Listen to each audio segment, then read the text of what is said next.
ఏది అయినా ట్రై చెయ్యి ఆచి చికెన్ మసాలా. ఆచి చికెన్ మసాలా.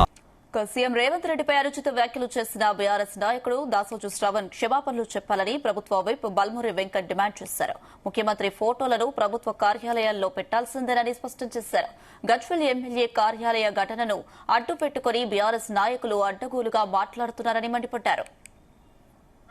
బాధ్యత అవసరం అనేది ఉంటది. అదేదో కేసీఆర్ బంగ్లానో లేదా కల్వకుంట్ల సొత్తు వాళ్ళ ఆస్తి అన్నట్టు నోటికి వచ్చినట్టు బీఆర్ఎస్ పార్టీ నాయకులు మాట్లాడుతారు. సిగ్గుండాలే మీరు మాట్లాడడానికి.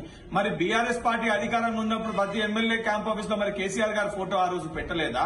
ఈ రోజు మీరేదో దీనికి అతీతంగా లేదా మేము అతీతులము కేసీఆర్ గారి క్యాంప్ ఆఫీస్ లో రేవంత్ రెడ్డి గారి ఫోటో పెట్టకూడదని చెప్పి మాట్లాడడానికి సిగ్గుండాలి. మీరు నోటికి వచ్చినట్టు మాట్లాడి ఏది పడితే అది మాట్లాడితే దాసోజు శ్రవణ్ గారు మాట్లాడే ముందు నోరు అదుపులో పెట్టుకుని మాట్లాడండి. మరి మీరు గడ్డి తింటుర్రా అన్నం తింటుర్రా ఆలోచన ఉందా లేదా చదువుకున్నారా చదువుకోలేదా అనే విధంగా మాట్లాడడం అనేది సరికాదు. ఇప్పటికన్నా మీరు మాట్లాడిన మాటలకి బహిరంగ క్షమాపణ చెప్పాలని డిమాండ్ చేస్తున్నా.